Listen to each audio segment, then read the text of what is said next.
इस शख्स की ज़ात और ख्वाहिशात इस हद तक बढ़ चुकी हैं कि वो कहता है मैं नहीं तो कुछ भी नहीं। वो शख्स अब नेशनल सिक्योरिटी थ्रेट बन चुका है और बैरूनी अनासर के साथ मिलकर काम कर रहा है। ये शख्स आइन और कानून रूल्स को बालाए ताक रख कर बयानियाँ तैयार करता है। इस ज़हनी मरीज़ ने बयानियाँ दिया जो पूरी दुनिया पे वायरल हो गया। तुम कौन हो और किसकी ज़बान बोल रहे हो? तुम समझते क्या हो अपने आप को?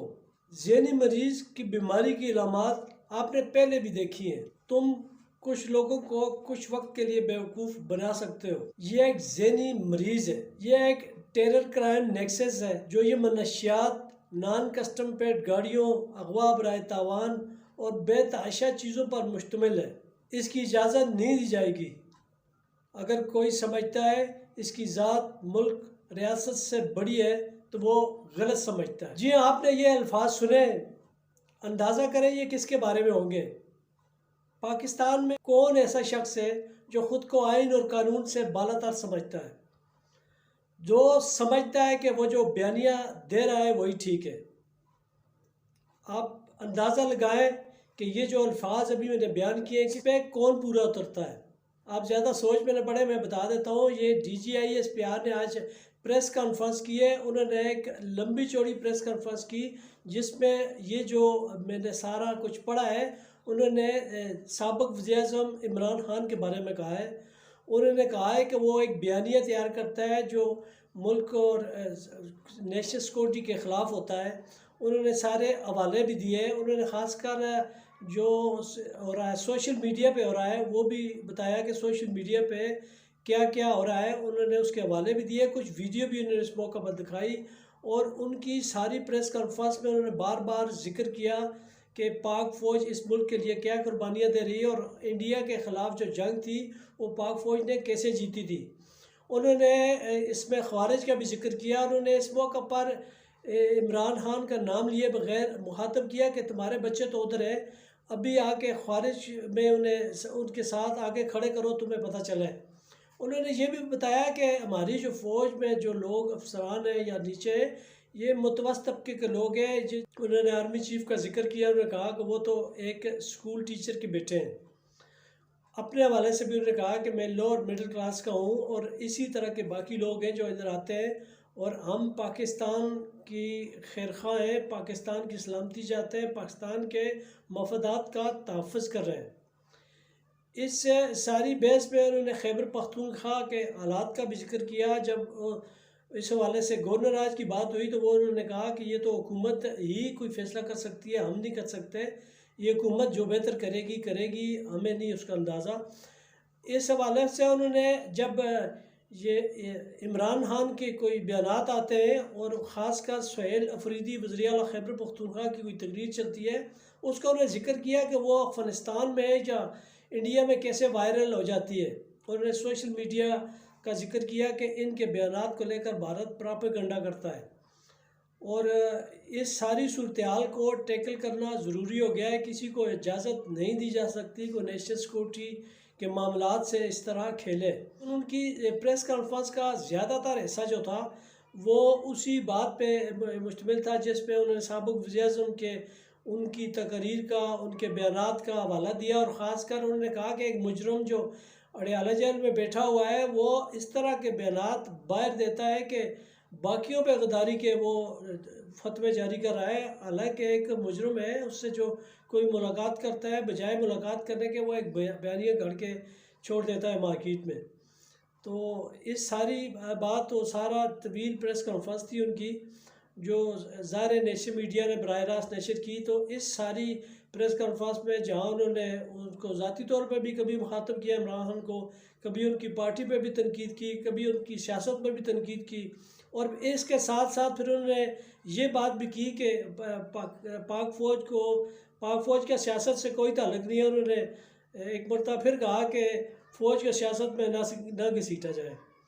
तो अब उनका ये पैगाम है, हमने आप तक पहुँचा दिया है। वो चूँकि सियासत नहीं करना चाहते तो इस तरह वो सियासी मामलात में टांग नहीं अड़ाना चाहते, तो वो उन्होंने इसीलिए पैगाम दिया है कि हमें सियासत में ना घसीटा जाए। तो अब एक तरफ तो ये कुछ दिन पहले तक नोटिफिकेशन का एक शोर मचा हुआ था, उसका भी उन्होंने जिक्र किया कि तरह तरह की बातें की गई, तरह तरह के बयान दिए गए और नेशनल मीडिया पे दिए गए।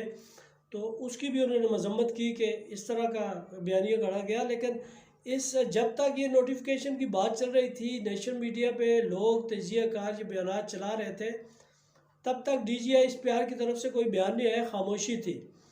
तो आज जब नोटिफिकेशन हो गया, सारी सूरत वो समझते हैं कि अब काबू में आ गई है, तो उन्होंने उनके लहजे में आज बड़ी सख्ती थी।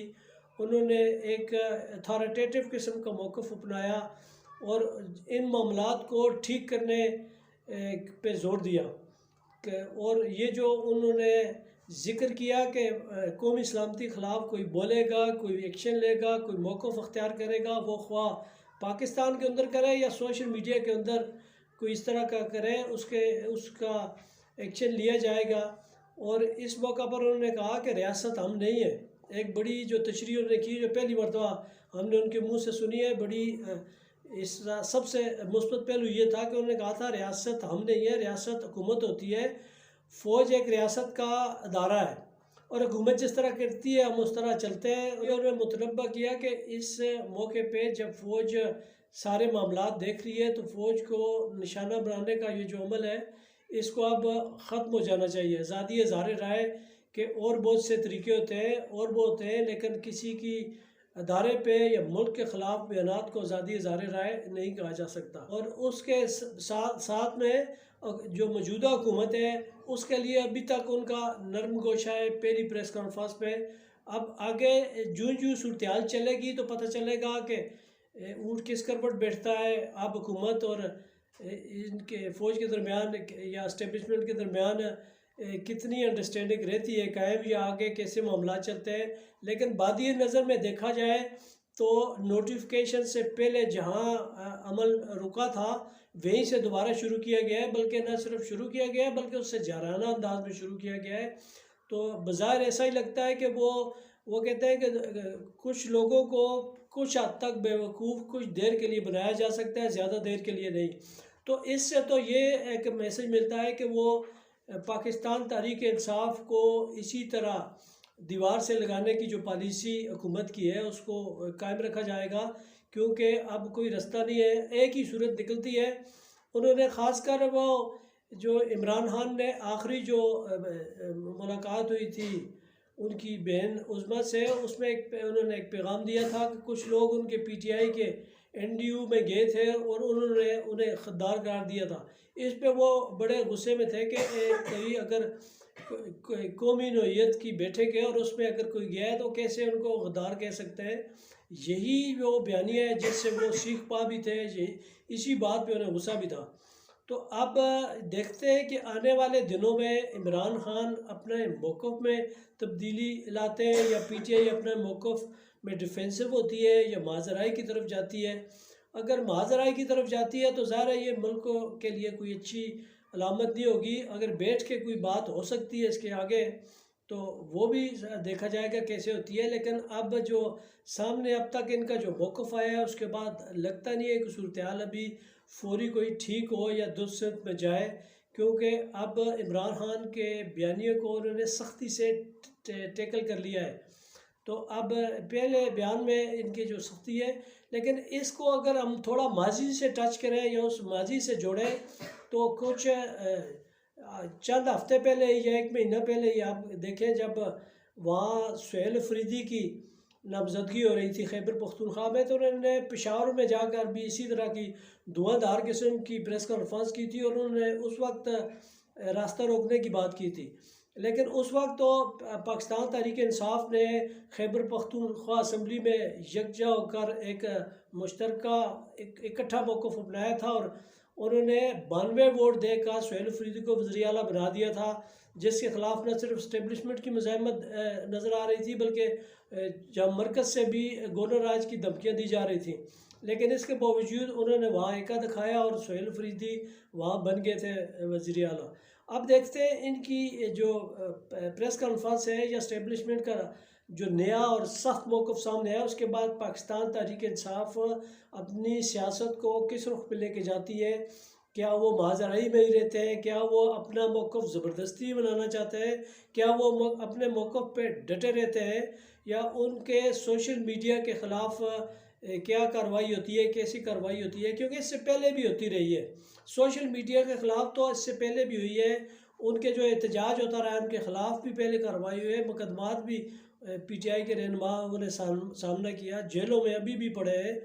तो अब भी ये अमल रुका तो बिल्कुल भी नहीं है, लेकिन अब उन्होंने मज़ीद सख्ती दिखाई है। तो इस नए सूरत हाल में अब जबकि जो नोटिफिकेशन रहेगा उसके बाद chief of army staff field marshal Asim Munir भी ज़्यादा ताकतवर हो गए हैं, तो इस्टेब्लिशमेंट में भी पहले के मुकाबले में ज़्यादा एतमाद आ गया है।